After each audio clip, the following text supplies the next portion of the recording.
মানসম্মত শিক্ষা নিশ্চিতে আগামী বাজেটে জিডিপির 5 ভাগ অর্থ বরাদ্দের সুপারিশ করেছে এসডিজি বাস্তবায়নে নাগরিক প্ল্যাটফর্ম। প্রতিষ্ঠানটির আহ্বায়ক ডক্টর দেবপ্রিয় ভট্টাচার্য জানিয়েছেন, মানসম্মত শিক্ষা ছাড়া কোনো সম্ভাবনাই বাস্তবায়ন হবে না। এ খাতের উন্নয়নে নতুন শিক্ষা আন্দোলনের প্রয়োজনীয়তা দেখা দিয়েছে, এমন মন্তব্য তাঁর। প্রাথমিক ও গণশিক্ষা প্রতিমন্ত্রী ববি হাজ্জাজ ধাপে ধাপে বাজেট বৃদ্ধির আশ্বাস দেন। বেসরকারি শিক্ষা প্রতিষ্ঠান শৃঙ্খলায় আনতে আলাদা প্ল্যাটফর্ম গঠন এবং ইবতেদায়ী শিক্ষা প্রাইমারি বোর্ডের আওতায় আনার তথ্য দেন তিনি। জিয়াউল হক সবুজের রিপোর্টে বিস্তারিত। শিক্ষা খাতের বাজেট ও বাস্তবতা নিয়ে সরকারের অগ্রাধিকার বিষয়ে আলোচনার আয়োজন করে এসডিজি বাস্তবায়নে নাগরিক প্ল্যাটফর্ম। এতে শিক্ষা খাতের শোচনীয় পরিস্থিতির পাশাপাশি কোচিং, বাণিজ্য এবং মিড ডে মিলের মান নিশ্চিত সহ নানা হয়রানি তুলে ধরেন আলোচকরা। শিক্ষক যখন 100টা কাজ করে, তার মানে কি তার একটা কাজে সে সচ্ছল না, তাই তাকে অনেকগুলো কাজ করতে হয়। এটা যেমন সত্যি কথা, ওই কথাটাও সত্যি।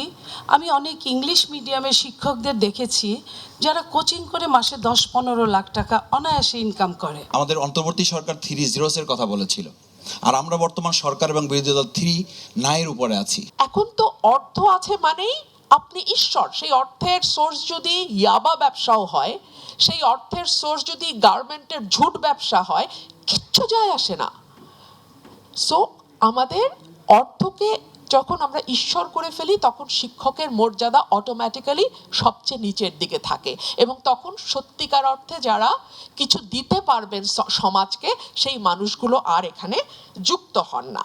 অনুষ্ঠানে গবেষক ও অর্থনীতিবিদরা জানান, সমন্বিত শিক্ষা কমিশন না থাকায় শিক্ষা খাতের কাঙ্ক্ষিত অগ্রগতি হচ্ছে না। শুধু বেতন ভাতায় নজর না দিয়ে শিক্ষার গুণগত মান উন্নয়নে উপযুক্ত বাজেট বরাদ্দের সুপারিশ করেন তারা।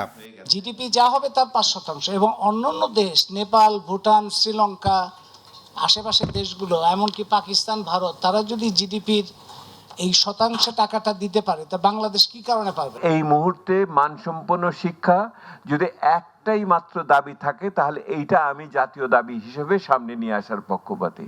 সরকার যদি এটাতে থাকে, তাদের বাধ্য করার ক্ষেত্রে আমরা নাগরিক প্রতিনিধিদের নিয়ে একটা চলমান আন্দোলনের ভিতরে রাখতে চাই। এইটা বাংলাদেশের শিক্ষা আন্দোলনের নতুন পর্যায়ে যেতে হবে। অনুষ্ঠানে তাৎক্ষণিক এক জরিপে শিক্ষা প্রতিষ্ঠানের ম্যানেজিং কমিটি ও গভর্নিং বডিতে দলীয় পদধারী নিয়োগের বিপক্ষে 90% ভোট পড়লেও এর বিরোধিতা করেন প্রাথমিক ও গণশিক্ষা প্রতিমন্ত্রী। ভঙ্গুর শিক্ষা খাত পুনর্গঠনে সরকার কাজ করছে বলে জানান তিনি। আমরা একটা স্টেপে পুরো বাংলাদেশ পরিশুদ্ধ হয়ে যাবে, এটা আমরা নিজেরাও আশা করি না, but the steps are being taken. ইতিমধ্যে আমরা পদক্ষেপ নিয়েছি, এবং আমরা এই পদক্ষেপ নেওয়ার জন্য 14,500 টিচার রাস্তায় আমার এগেনস্টে মিছিল করেছে, কিন্তু আমরা বলেছি ট্রেনিং না দিয়ে আমরা ক্লাসরুমে ঢুকাবো না। এবং এখন তাদের ওই যে গত বছর পরীক্ষা দিয়ে এবছর নিয়োগ পেয়েছে 14,500 টিচার, তাদের ট্রেনিং প্রস্তুতি চলছে। তারা ট্রেনিং করে হয়তো within the next 4 to 6 months তারা শ্রেণীকক্ষে প্রবেশ করবেন।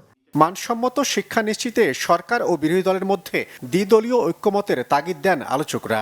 এই জায়গাতে তার মধ্যে জিয়াউল হক সবুজ, বাংলা ভিশন, ঢাকা। 6টা